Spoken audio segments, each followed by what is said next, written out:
Saat orang bisa mempunyai suatu kedewasaan bahwa dia tahu apa yang dia bisa kontrol, apa yang dia nggak bisa kontrol, itu menurut aku orang itu baru dewasa. Tapi saat kalian klaim kalian nggak bisa ganti lingkungan, yang kalian bisa ganti adalah kalian punya respon terhadap lingkungan tersebut. Itu susah sih buat aku sih. Kayak contoh yang mungkin di sini semua orang bisa relate, mungkin adalah lingkungan kerja toksik. Kalian yang klaim tuh, yang kayak ke drive-nya itu kalau misalkan ngelihat konten-konten yang motivasi itu, ya konsumsi terus. Tapi abis itu udah konsumsi langsung beraksi. Jangan sampai ide sama aksi itu kejauhan. Nah, itu dia. Begitu konsumsi, dapat ide nih, langsung tuh kita aksiin lebih dekat. Semakin dekat, semakin bagus. Salah satu skills termahal di tahun ini yaitu memangkas jarak antara ide dan eksekusi. Aku punya otak tuh selalu problem solving, bukan problem gathering. Mungkin orang-orang yang nggak biasa olahraga atau nggak biasa dansa dengan dinamika kehidupan, orang itu problem gathering. Oh yaudah, gue gathering semua masalah. Akhirnya overthinking. Halo semuanya, kembali lagi di podcast Suara Berkelas. Hari ini aku happy sekali karena kita kedatangan tamu berkelas. Orang ini lagi, ada Agus Leo Halim. Thank you Bilal udah ngundang. Lagi sakit mah nih hari ini. Tapi masih mau datang ya. Luar biasa. Aku lihat kok Agus akhir-akhir ini lagi padat banget nih, olahraga terus ya. Iya benar. Pada umumnya kalian begitu udah menuju pala 4 tuh punya identitas yang butuh kalian lindungin. Setidaknya sehat gitu. Setidaknya sehat, setidaknya bugar ya. Benar. Tapi faktanya kok ya, yang banyak DM ke aku ke Suara Berkelas yaitu mereka udah mulai resolusi di tahun ini, tapi gagal di bulan ketiga, bulan keempat. That's why pertanyaan simpel aku, apakah teman-teman yang tadi gagal di bulan ketiga dan bulan keempat, dan sekarang menuju bulan ke-6, itu bisa mulai lagi, bisa reinvention lagi? Kalau ditanya bisa, pasti bisa. Tapi kita harus coba lihat secara fundamental kenapa dia itu berasa dia nggak bisa. Karena pada umumnya kalau misalnya kita ngomongin generasi sekarang, orang tuh udah kebiasaan namanya direct feedback, Bill. Jadi orang itu melakukan sesuatu, udah harus ada feedback. Cepat gitu loh. Dimana orang-orang kita ngomongin scrolling kan, dia nge-scroll dapat sesuatu kan. Nah, tapi kalau misalnya dia ngelakuin suatu kebiasaan baru yang kagak ada direct feedbacknya, orang tuh pasti lemes kalau misalnya nggak lihat ada feedbacknya. Tapi kalau misalnya feedbacknya itu negatif lagi, udah lama negatif. Jadi emang harus di reprogram dulu otaknya bahwa dia tahu apapun yang dia coba pengen tuju itu adalah sesuatu hal yang ada prosesnya. Dimana itu susah lah, itu harus, aku beri komentar mungkin ada hubungan sama dia itu dibesarkan seperti apa juga. Apakah dia itu pernah, contoh, apakah dia pernah punya aktivitas belajar musik? Karena belajar musik kan sama kayak gitu kan, kayak kita ngerjain sesuatu belum langsung kelihatan kan ya, mau main piano gitu kan nggak sendirian terus gitu kan, atau enggak olahraga gitu, running lah mungkin kamu bisa relate kan. Orang kan kalau misalnya lari nggak langsung dapat feedbacknya bahwa wah gue langsung bisa ya 1 kilo ya dengan pace 5 ya, ternyata 1 kilo pace-nya 10. Nah, orang langsung lemas, udahlah ngapain lah gue di sini gitu. Jadi menurut aku sih harus dari sisi mereka tuh di reprogram dulu otaknya untuk memastikan mereka tuh tahu bahwa ini proses.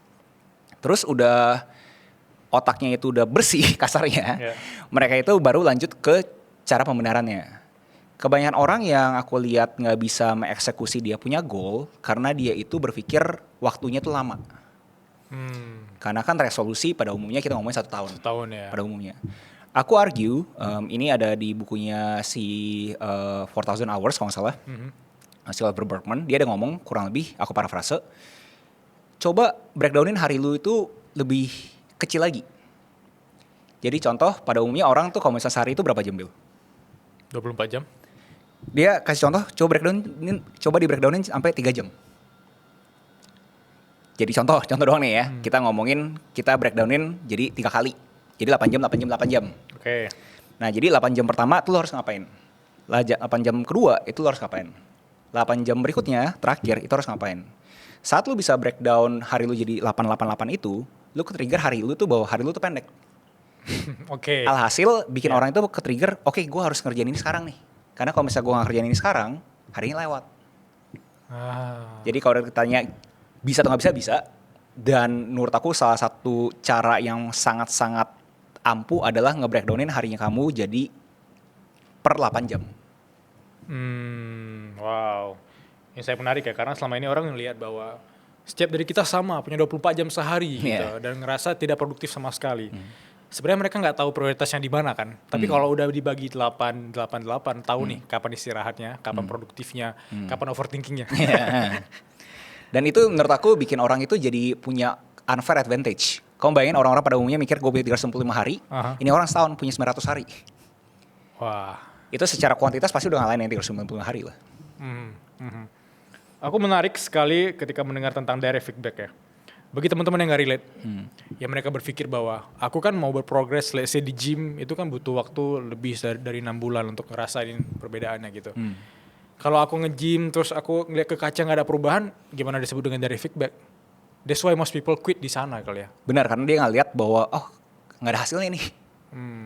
Makanya beda sama kita scrolling media sosial kan. Setiap kali kita melakukan suatu aksi ada hasil.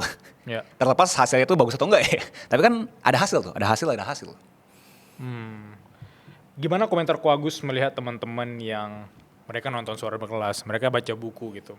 Di saat baca buku, nonton podcast, atau dengar quotes motivasi, mereka tuh kayak meledak tuh kayak semangatnya untuk kemudian berkarya, berkreasi atau apapun itu. Tapi karena gak ada direct feedback tadi, tiba-tiba flop gitu aja. Dan gimana harusnya nge-hack otak kita agar lebih konsisten, gak sekedar menerima dopamin yang sekali 2 kali masuk doang.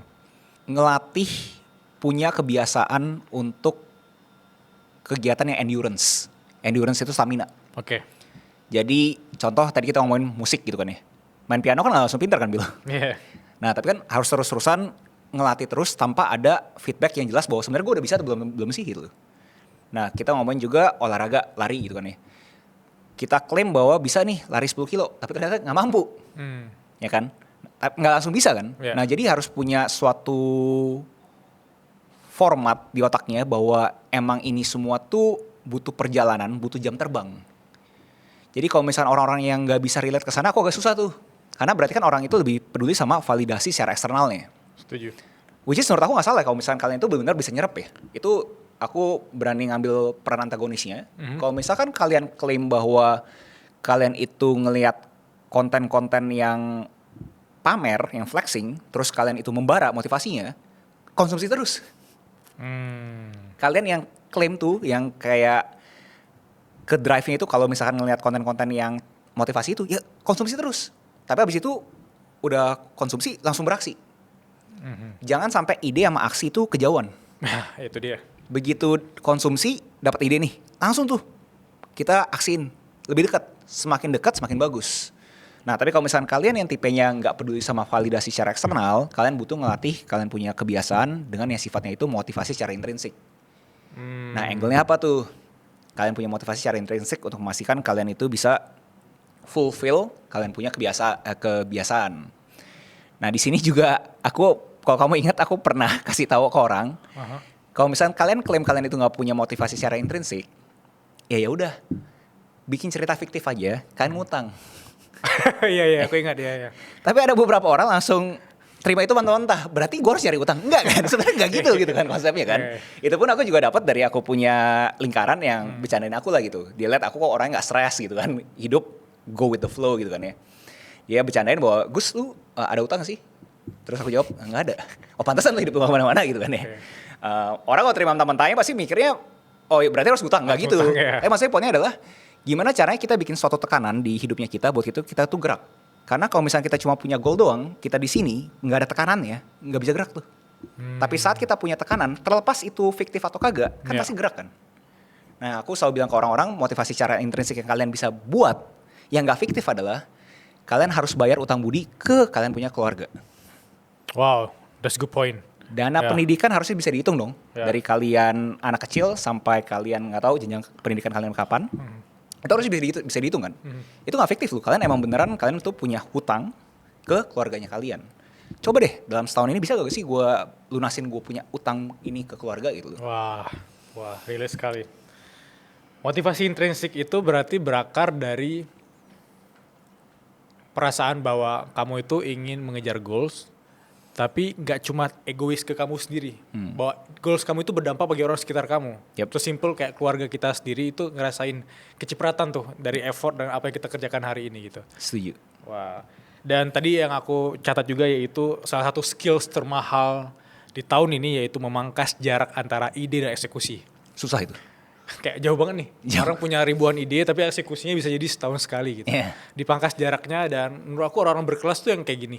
Yang nggak terlalu lama overthinkingnya gitu. Justru beraksi. Pertanyaan sederhana lagi. Karena kita pernah sama-sama baca buku Atomic Habits ya.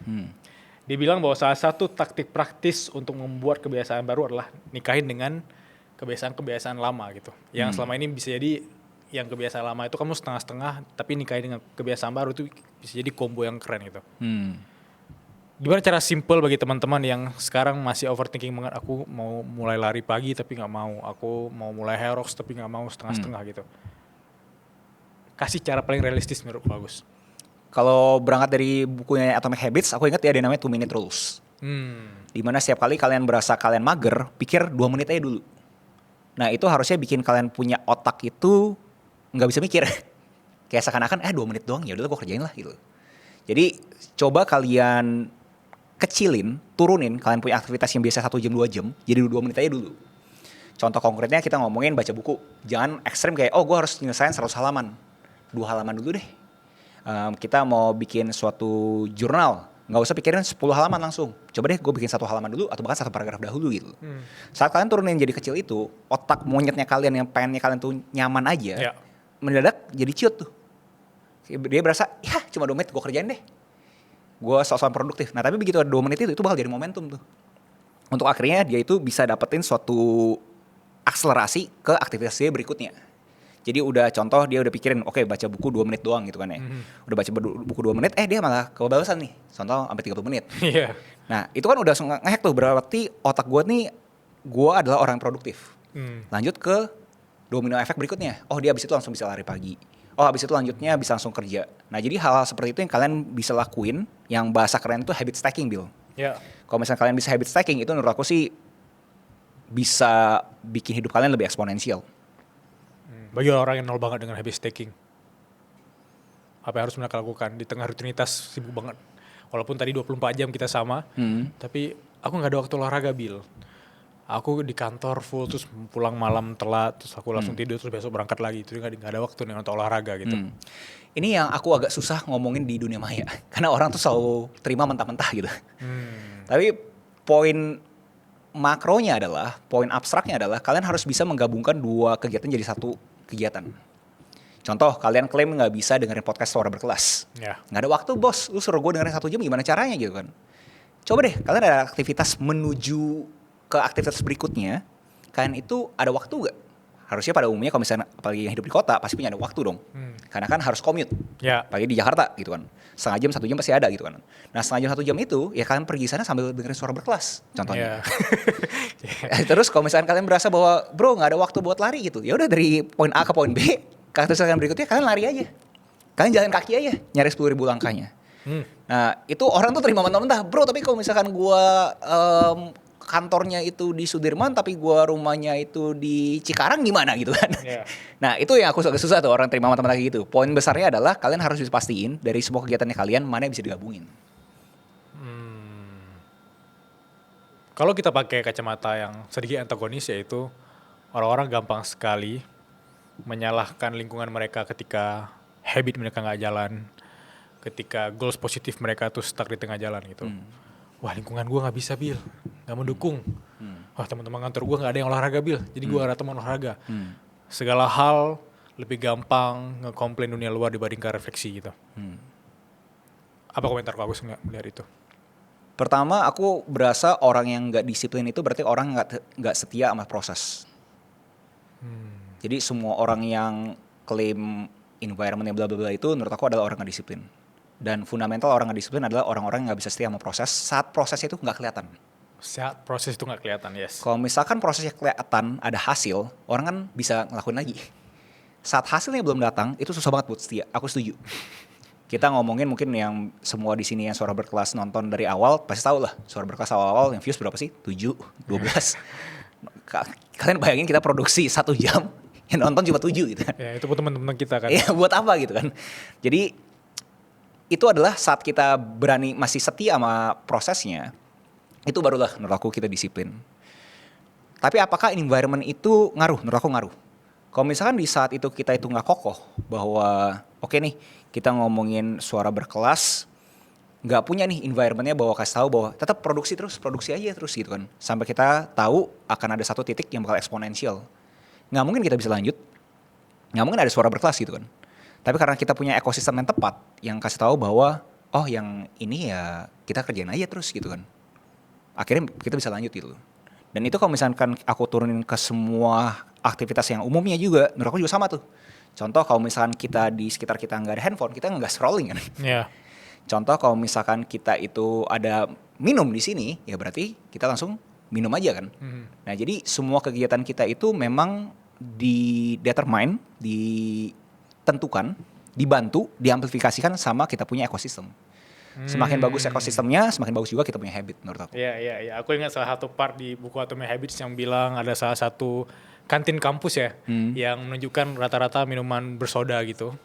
Kan orang karena ngelihat langsung ngambil gitu. Tapi ketika diganti displaynya dengan minuman air putih, pembelian air putih di kantin itu meningkat sekali gitu.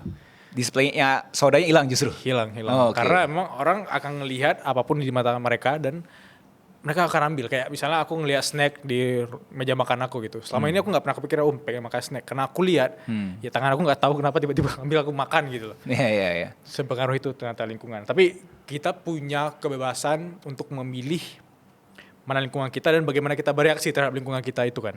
Itu susah. Itu bagus. Itu maksudnya mungkin ada orang di sini argue bahwa Bill, tapi gue nggak bisa ganti lingkungan gue. Orang kan punya, apalagi kita di Budaya Timur ya, banyak rasa nggak enaknya kan. Nggak bisa ganti lingkungan karena A, B, C, D, F, G lah. Semua alasan dia lakuin untuk memvalidasi bahwa gue nggak bisa. Tapi saat kalian klaim kalian nggak bisa ganti lingkungan, yang kalian bisa ganti adalah kalian punya respon terhadap lingkungan tersebut. Itu susah sih buat aku sih. Kayak contoh yang mungkin di sini semua orang bisa relate, mungkin adalah lingkungan kerja toksik. Tapi dia tahu dia nggak bisa ngapa-ngapain karena dia butuh kerjaan tersebut. Karena dia tahu kalau misalnya dia keluar dari kerjaan tersebut, wah sekarang bahaya nih gitu kan. Siapa tahu amit-amit malah gak ada penghasilan gitu kan. Dia mendingan tetap di pekerjaan tersebut. Tapi gimana caranya dia itu masih bisa thriving di pekerjaan di lingkungan yang tanda kutip toksik ini. Nah itu kan dia doang yang bisa kontrol gitu. Saat orang bisa mempunyai suatu kedewasaan bahwa dia tahu apa yang dia bisa kontrol, apa yang dia nggak bisa kontrol, itu menurut aku orang itu baru dewasa. Salah satu skills mahal yaitu ketika kita bisa nyaman dengan ketidaknyamanan.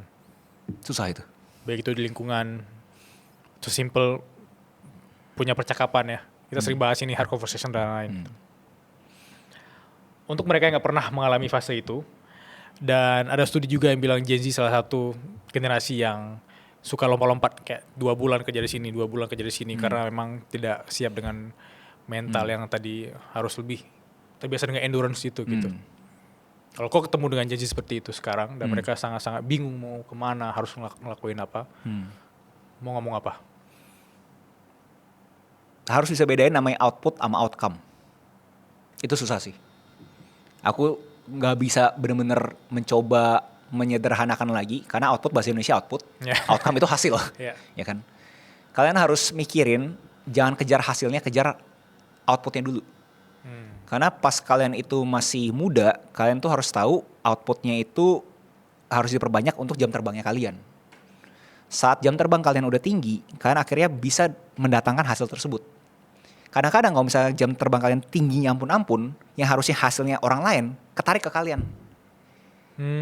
Karena kalian jadi punya suatu tanda kutip keberuntungan, suatu privilege, magnet nih. Karena kalian punya jam terbang udah kuat banget, harusnya tuh arahnya ke sana tuh. Tapi karena kalian itu beraksi terus, dapat output terus, hasilnya orang lain bisa masuknya ke kalian. Jadi aku sih kalau bisa ketemu Gen Z yang suka burnout, terus kalau bahasa corporate kan kutu corporate ya, loncat-loncat terus kan. Harus pikirin bahwa jangan lihat hasilnya, tapi harus lihat dari sisi kalian itu adalah outputnya apa. Karena kebanyakan orang tuh selalu berpikir, menurut aku ya, yang aku pernah ngobrol, oh gue mau ke A, B, C, D, F, G untuk gue bisa network. Gue pengen lebarin sayap gue gitu kan. Aku selalu bilang ke mereka gitu loh, lu lebarin sayap kalau misalkan gak diimbangin sama lu punya keterampilan, lu punya jam terbang, lu malah bisa dikatain. Karena kan lu lompat-lompat terus, gak punya keterampilan lagi. Kan? Setuju. Nanti orang masih berasa, oh ini orang gak serius nih. Ya kan? Kalau misalkan lu itu benar-benar fokus ke diri lu sendiri, kalau lu doang aja, akhirnya lu tuh bisa bikin orang-orang itu nyari lu. Jadi nggak usah ngelompat, orang-orang itu bahkan nyari kamu sendiri gitu. Wah, gue butuh nih ngobrol sama dia nih. Gue pengen tahu isi otak dia apa sih gitu. Jadi jangan pikir kayak seakan-akan kesempatan itu hanya bisa datang saat kalian itu lompat-lompat tersebut. Padahal kalian mengerjakan kalian punya kerjaan itu adalah suatu bentuk networking. Dan aku argue networking seperti itu lebih sehat dibandingkan kalian networking yang benar literally networking keluar. Poin menarik ketika kita tadi sempat ngebahas output ya. Berarti bagi teman-teman sekarang yang terutama di dunia kreatif, kalau kalian bisa ngeluarin output yang banyak, kemudian itu sampai itu output kepada orang-orang yang mungkin kalian look up to, kayak wah ini orang berkelas nih, gue mau relasi ke dia gitu. Karena output itu justru kita kayak magnet gitu, dia yang datang ke kita gitu, dan kemudian kolaborasi atau relasinya juga makin sehat, bukan kayak bertepuk sebelah tangan kita yang datang ke dia, kita nggak punya value apa-apa, nggak punya karakter apapun, jadi nggak menarik kan? Itu kata kunci tuh, value tuh. Menurut aku kalian harus memastikan kalian tuh punya value, di mana value itu datang dari keterampilan tersebut. Keterampilan kalian itu bisa mendatangkan uang tersebut akhirnya bisa mendatangkan kalian punya harta tersebut akhirnya bisa jadi aset tersebut pun akhirnya bisa jadi kalian punya network. Ya. Menarik ya, tiba-tiba kita udah masuk ke dunia kerja sekarang. Iya benar. Produktif kan soalnya kan. Produktif ya. Berarti ada pertanyaan yang simple sekali tapi relate ke teman-teman yang menonton ini, aku yakin. Ada orang yang kayak mengejar, aku ingin produktif, aku ingin kerja, gak apa-apa deh 15 jam sehari gitu ya. Mereka sampai lupa makan, mereka sampai gak ada waktu untuk olahraga, bahkan untuk keluarga aja gak ada gitu. Ada quotes yang bilang, percuma kan kamu wealth, tapi kamu gak ada health-nya gitu. Relate atau pernah merasain itu? Pas muda pada umumnya harusnya semua orang yang punya ilusi bahwa dia itu sesuatu pasti selalu mengejar ambisinya. Jadi aku gak tahu berapa banyak yang bisa relate, tapi kalau misalnya aku klaim sih aku cukup bisa relate karena pikirnya anak 20-an masih punya energi dan pengen mengejar ambisi karir finansialnya. Jadinya semuanya sifatnya itu tidak berhubungan dengan kerjaan secara direct, pasti aku dismiss. Contoh kita ngomongin ketemu sama orang jam 11 malam diajak meeting gitu kan ya. Pikirannya closing kan, tapi ternyata masih sifat itu ngobrol-ngobrol, networking bla bla bla gitu kan. Nggak ada salahnya, memang itu proses dari sales kan, untuk memastikan di kemudian hari salesnya terjadi gitu kan. Tapi alhasil aku ngelakuin itu akhirnya banyak banget aku punya kesehatan yang akhirnya kurang baik. Contoh lambung aku kenapa-napa, contoh jadi susah tidur, gangguan tidurnya banyak. Nah jadi hal seperti itu aku bisa relate sih terhadap orang-orang yang mau produktif. Jangan sampai kalian tuh menghilangkan kalian punya idealisme terhadap kesehatan. Apalagi dalam konteks yang beruntun. Kita ngomongin 30 hari lah ya, dalam sebulan gitu kan ya. Rule of thumb-nya berapa sih? Menurut aku kalau misalnya sekali 2 kali itu masih sehat lah. Maksudnya kita tahu lah namanya dinamika hidup. Ya kadang-kadang hidup dinamis. Ya sekali 2 kali pasti mungkin aja terjadi gitu. Tapi kalau misalnya kalian ekstrim gitu setiap hari kayak gitu, menurut aku sih kalian harus berpikir 2 kali terhadap kalian punya pekerjaan. Dan faktanya banyak teman-teman yang curhat ke aku, ke DM aku, bahkan teman-temanku sendiri itu masih muda, itu gampang sekali kena mah gitu. Dan di level yang sudah sangat luar biasa kalau kita kenal sekarang itu maksimal gitu. Di level maksimal banget dan mereka tuh bingung kan harus ngapain gitu. Dan cara terbaik untuk memulai kembali yaitu dengan konsumsi Proma 40. Setuju. Dan lucunya ya, kemarin itu kan aku ada meeting di luar kan. Terus bini aku tahu aku belum makan. Entah kenapa dia punya sense lah ya. Nah, mungkin namanya cewek punya sense kan. Kayak, wah ini si Agus sih belum makan nih. Terus jadinya aku nggak makan karena back to back terus. Dari jam 9 pagi sampai jam 4 sore lah. Jadi dia langsung WA aku sekitar jam 3 jam 4. Jangan lupa minum obatnya. Dia udah taruh obatnya di aku punya mobil. Ada obat. Nih ada obatnya buat kamu punya mah dibandingin sakit gitu loh. Itu apa namanya?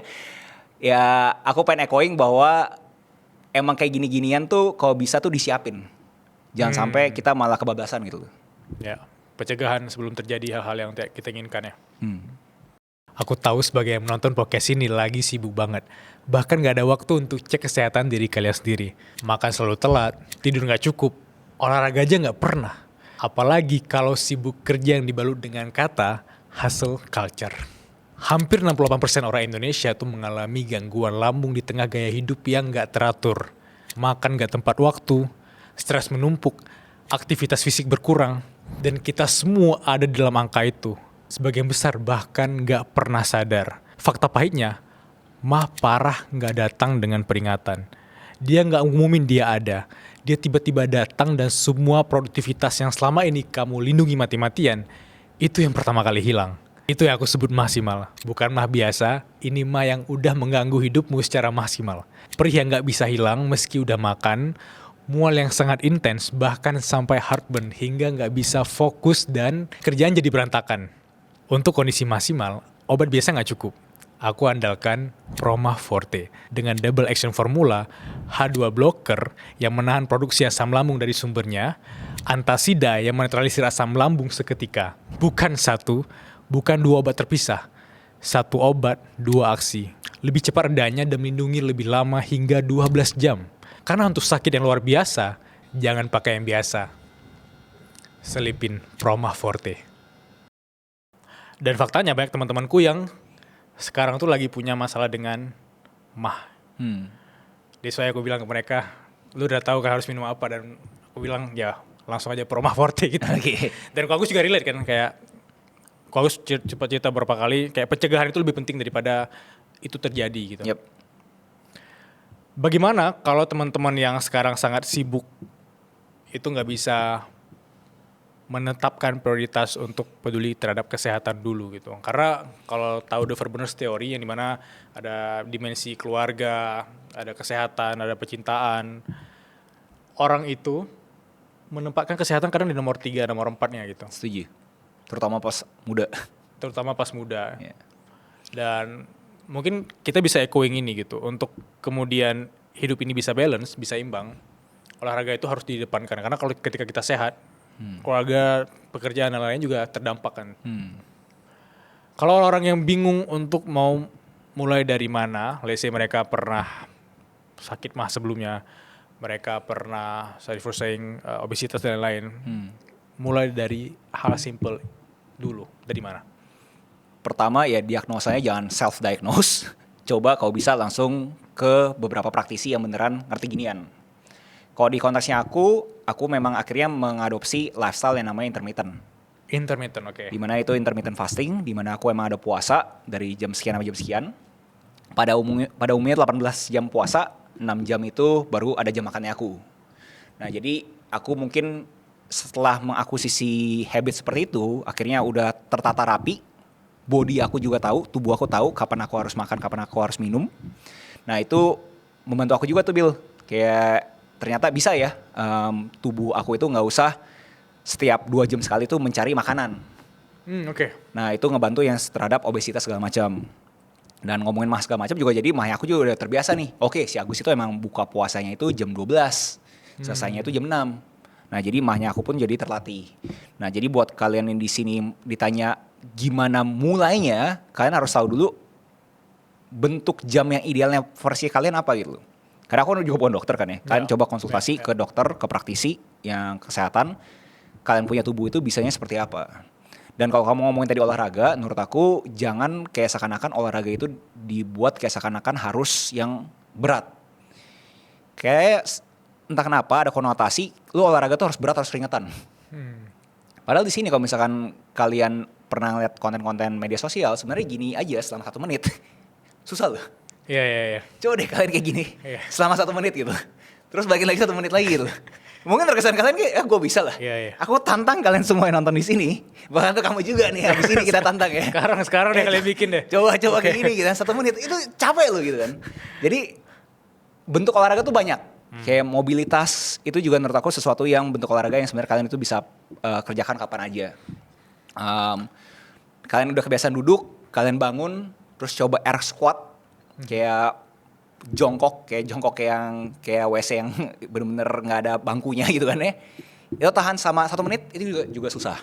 Itu pun olahraga gitu. Jadi hal seperti itu harus kalian bisa konotasikan juga sebagai olahraga. Salah satu akar yang bikin kita gampang depresi yang bikin kita mungkin gampang sakit mah, yaitu overthinking. Ko Agus mungkin udah beberapa dekade menghadapi ini. Dan teman-teman yang menonton ini aku yakin masih sangat bingung untuk bisa memahami isi kepala mereka sendiri gitu. Bagaimana kita bisa lebih bijak ketika bertemu dengan overthinking? Overthinking itu kan berpikir berlebihan. Kalau kita translate plek-plek. Aku selalu bilang ke orang-orang, pada umumnya berpikir berlebihan berarti ada hal lain yang berlebihan. Pada umumnya, menurut aku waktunya berlebihan. Semakin banyak waktu, semakin banyak juga hal yang dipikirkan. Nah itu kenapa aku tadi ngomongin ide sama aksinya itu harus makin lama gapnya makin kecil. Karena semakin kecil, kamu gak bisa mikirin overthinking tuh, Bill. Karena kalau misalkan panjang nih ide sama aksi, wah overthinking banget nih. Terus udah mau sampai sini, mundur aja. Akhirnya gak pernah terjadi gitu. Dan itu kenapa menurut aku ide sama aksi itu gapnya harus makin kecil. Terus kalau kamu mau ngomongin depression, itu mungkin agak ekstrim ya, aku juga bukan dokter jadi aku gak bisa komentar ya. Tapi kalau misalnya aku notice ke sekitarannya aku yang performanya tinggi, mereka selalu beraksi. Dan itu kena di quote di mana kasih tahu bahwa depression cannot get a moving target.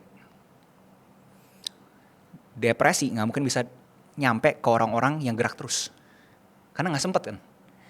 Kalau kita lihat ciri-ciri pada umumnya yang depresi, pasti kan orangnya diem. Kayak nggak tahu mau ngapain. Kayak aduh gimana ya dia ngomong apa ya. Aduh hidup gue kok di sini-sini aja ya. Nah selalu diem gitu. Kalau misalnya gerak, itu kan akhirnya bikin kita itu nggak bisa datang tuh depresinya.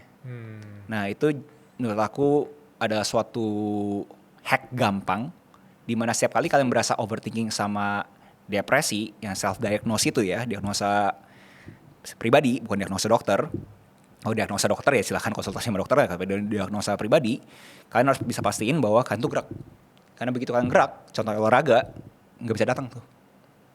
Dan aku klaim buat pribadi aku sendiri, setiap kali aku habis olahraga, entah kenapa, aku berasa lebih produktif sih. Nggak tahu, kamu sebagai orang yang juga penggiat lari, kamu berasa setiap kali kamu mau selesai lari, dapat gak tuh dopamin untuk seakan-akan kayak lebih clear deh dibandingin enggak deh gitu. Aku sering bilang ke teman-teman kalau meditasi aku biasanya lari gitu. Sekarang udah agak nge-gym sedikit ya. Jadi kombinasi antara gym dan lari itu bikin aku lebih fresh ketika berpikir, berkarya, beraksi. Dan rasanya kalau di pagi hari itu aku pakai 1 jam di awal itu untuk olahraga. Dan olahraga tuh bikin aku punya tameng tersendiri gitu. Kayak banyak hal-hal di luar kendali aku, itu aku udah siap karena mental aku udah kebentuk gitu. Kayak Shadow Blocker ini. Ya kayak dia bawa tameng kemana aja, siapa tahu hal-hal yang di luar sana tak terduga, misalnya yang toksik atau apapun yang bikin mental aku down di hari itu, aku udah bawa tameng. Udah blok-blok gitu. Dia. Udah. Bahkan bawa ini juga kayak antasida gitu, bisa menyemprot. Bisa menyemprot. Jadi kamu siap ngelawan siapapun gitu ya. Menyemprot toksik kuman-kuman yang bisa jadi bikin aku down gitu ya. Nah, dari omongan kita tadi aku bisa menyimpulkan pertanyaan sederhana. Berarti kombinasi karakter manusia yang paling berkelas ya, yang paling kuat mentalnya itu adalah ketika mereka tuh bisa bekerja dengan intensitas yang luar biasa. Tapi di saat yang sama mereka tuh dari luar kelihatan tenang gitu. Wah ini kayaknya udah kuat banget nih, udah banyak masalah yang dihadapi dan dia udah terbiasa dengan itu. Itu yang bikin banyak yang bilang mungkin laki-laki tidak bercerita kali. Kayak aku beberapa kali ngeliat Ko Agus kayak gitu kali. Apa yang terjadi di dalam kepala Ko Agus ketika misalnya ada hal-hal atau terduga datang ke kepala Ko Agus, ke hidup Ko Agus, tiba-tiba tetap oke, gue laki-laki dan gue kayak bisa menghadapi ini. Kayaknya self-talknya nggak bukan gue laki-laki ya. Tapi self-talknya adalah pasti bisa lah. Oke. Itu yang menurut aku ada hubungan sama kenapa aku pengen banget, bukan aku pengen banget lah ya. Aku menganjurkan, merekomendasi, kalau misalkan kalian itu punya anak, kalau bisa diberikan suatu aktivitas yang dia itu mungkin gak nyaman. Menurut aku udah pasti olahraga tuh gak nyaman. Contoh apalagi olahraga yang tim sport. Itu benar-benar merefleksikan realita dunia pada umumnya. Karena kalau tim sport kan kita kan ada orang yang harus dipassing. Ada orang yang harus diobrolin, dikomunikasiin gitu kan ya. Jadi aku mungkin punya privilege di mana aku juga main basket, jadi aku paham gitu loh. Oh ternyata kalau misalkan di dunia kerja kurang lebih sama nih. Bakal ada hal-hal yang dinamis yang aku harus coba obrolin. Contoh di lapangan basket mendadak ada orang main passing aja ke aku tanpa ngomong. Iya. juga terjadi kerjaan. Main passing aja tambah ngomong. Terus udah kena, jatuh, terus nggak ngomong apa-apa lagi. Nah itu kan aku harus ngobrol kan. Ya kenapa nih kok kayak gini gitu. Jadi dari sisi aku, pemikiran aku adalah ini semua normal. Harus dibersihin sekarang juga. Jadi aku punya otak tuh selalu problem solving. Bukan problem gathering. Mungkin orang-orang yang nggak biasa olahraga atau nggak biasa berdansa dengan dinamika kehidupan, orang itu problem gathering. Oh ya udah, gue gather aja ini semua masalah. Akhirnya overthinking. Tapi kalau misalnya aku begitu problem datang, aku langsung otak aku entar kenapa langsung udah kayak gimana cara ngubah ini jadi solusi gitu. Gimana caranya nge-shoot biar masuk kali ya? Ya benar, oke, bisa. Jadi problem udah datang, ini mau diapain nih gitu kan? Iya. Ya, dibandingin kok pasti dia marah gitu kan, lama lagi gue beresin dulu deh gitu kan. Jadi kurang lebih seperti itu. Jadi menurut aku kalau misalnya kalian pengen coba mengimplementasi mental yang sehat saat masalah datang, harus mikirinnya adalah ini gue mau problem solvingnya gimana. Masalah itu adalah hal yang normal. Kedinamikaan hidup itu normal gitu loh. Ko Agus, 3 pertanyaan dari teman-teman Suara Berkelas. Pertanyaan pertama dari Esha Ilagais. Dia nanya, tips simple untuk menyembuhkan 5L. Lemah, letih, lesu, lelah, dan lalai. Ala Ko Agus Leo Halim. Olahraga. Itu terkesan goblok banget ya, tapi menurut aku olahraga itu menyelesaikan semua masalah sih. Tapi aku pengen coba empati lah. Mungkin di sini orang-orang klaim, Gus gue beneran gue nggak punya waktu untuk olahraga segala macam. Menurut aku tips nomor 2-nya adalah jauhin handphone. Oke. Dimana semakin kalian itu dekat sama handphone, aku punya pengertian handphone itu bisa ngambil energinya kalian. Karena kalian itu yang kayak gitu berarti kan energinya itu dikit. Terus udah kena sama handphonenya kalian. Antara scrolling lah, antara harus balas WA, antara harus balas email, semua kerjaan semua di sana kan. Kehidupan kalian di sana gitu kan. Jadi kalau misalkan kalian berasa down segala macam, coba deh jauhin handphonenya untuk sementara gitu. Terus ketiga, ya aku klaim harusnya semua orang yang bisa denger ini pasti bisa. Beresin tempat tidur. Pas bangun pagi, nggak usah sok ide, olahraga segala macam. Jangan sikat gigi dulu, beresin tempat tidur dulu. Oke. Karena aku klaim itu bakal nge-hack otaknya kalian bahwa kalian tuh orang paling produktif satu dunia. Wow, that's a good point. Ya. Yeah. Karena aku pernah kayak bangun tidur nih, misalnya langsung sikat gigi gitu ya, bersih-bersih. Pas lihat tempat tidur, antar aja deh. Olahraga dulu, pas balik olahraga, tiba-tiba udah telat mau ke kantor. Nggak kelar. Nggak kelar tempat tidurnya, benar. Kayak kita ignorance, itu membentuk juga karakter kita ke depannya dalam berbagai hal kali ya? Setuju.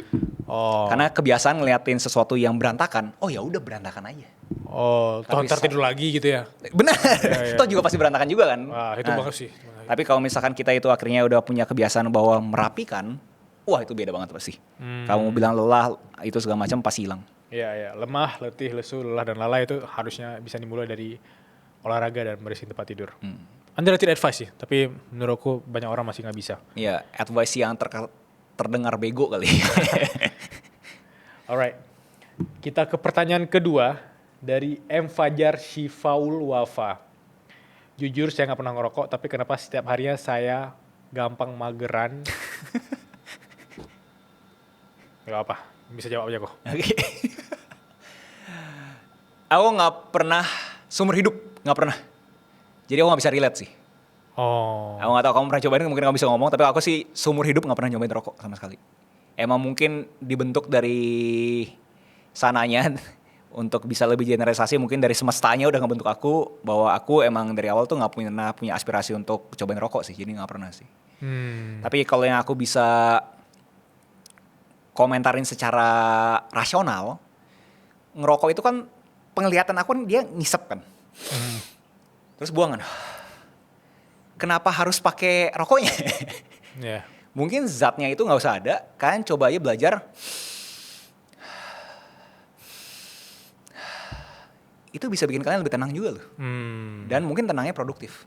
Yeah. Tapi itu adalah aku punya cocoklogi yang bukan sebagai orang yang mengkonsumsi rokok. Yeah.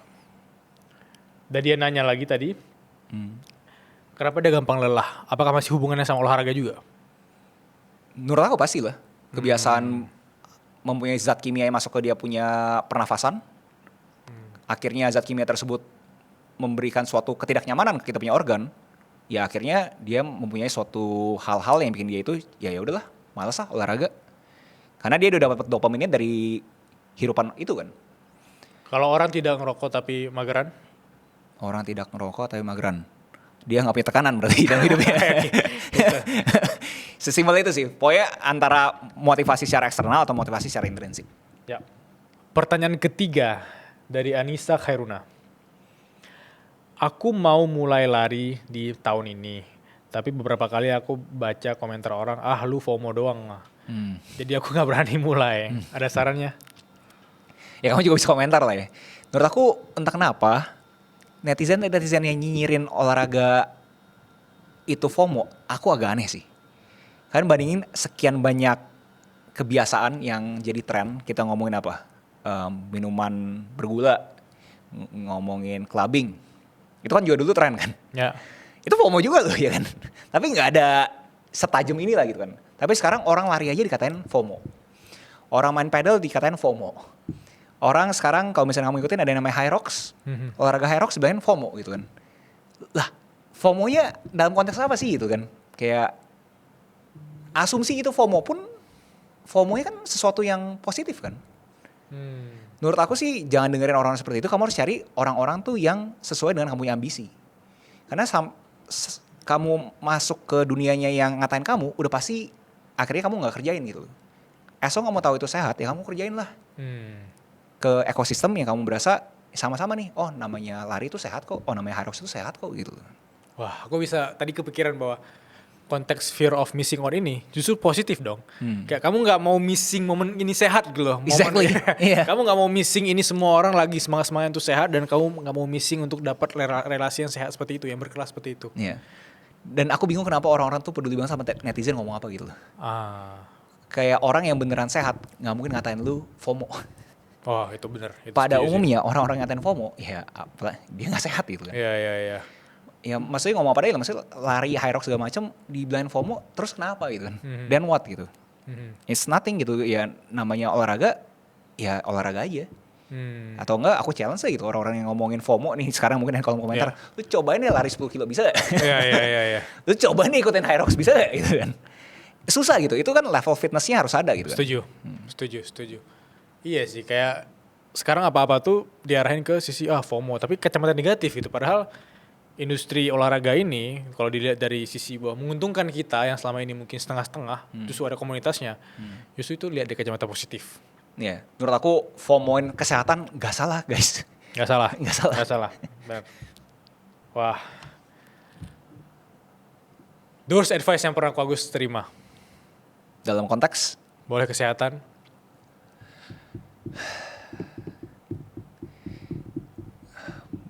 Bukan advice sih, tapi orang selalu sering kasih tahu aku bahwa lu masih muda, lu hajar aja semuanya. Itu kalau misalnya aku terima mentah-mentah, berarti kan aku harus bener hajar semuanya tanpa peduli aku punya kesehatan kan. Padahal mungkin maksudnya mereka baik gitu kan, bahwa mereka pengen aku itu ya cobain semua gitu, mumpung masih muda gitu. Lu harus ambil resiko gitu kan ya. Tapi kalau misalkan terima mentah-mentah terus gak peduli kesehatan, menurut aku tuh bahaya juga. Contoh ada beberapa temen aku yang hidupnya tuh pencapaiannya ekstrim. Kayak bener-bener kalau ngomongin the top 1% atau bahkan top 0.1% di Indonesia, itu kena tuh top 0% Indonesia gitu. Tapi akhirnya kehidupan kesehatannya itu banyak yang dia itu lemah lah. Dan fungsinya apa gitu kan? Kalau misalnya lu punya sekian banyak harta, sekian banyak uang, tapi lu kagak bisa nikmatin. Banyak yang argue, enggak bro, gue mending punya uang gitu kan. Tapi harus mikir juga, kalau misalnya lu akhirnya sakit, itu uang akhirnya jadi pengeluaran juga. Jadi orang tuh selalu mikir bahwa kesehatan itu adalah harga yang harus dibayar untuk kamu punya pencapaian. Aku berani komentar enggak sih? Enggak harus sih. Kalian gak usah ngorbanin kalian punya kesehatan untuk mencapai pencapaian yang kalian inginkan gitu. Yang kalian harus lakukan adalah kalian harus bisa menurunkan kalian punya level keinginan. Oke, menarik. Dibandingin kalian naikin pengorbanan yang akhirnya sampai kesehatan, mendingan kalian turunin level keinginannya kalian. Menurut aku itu lebih sustainable ke orang-orang pada umumnya. Dan keinginan yang dalam tanda kutip punya clarity kali ya. Bukan keinginan kayak punya 100 keinginan tapi satu persatu nggak bisa digapai gitu. Nah itu susah kan, nurunin level keinginannya kan, jadi kan benar-benar keinginannya udah spesifik satu, ya coba tuh menuju ke sana gimana caranya gitu. Thank you Agus sudah keluar berkelas, happy sekali. Thank you Bill for having me. Bagi teman-teman yang lagi kondisi maksimal, jangan lupa selipin Proma Forte.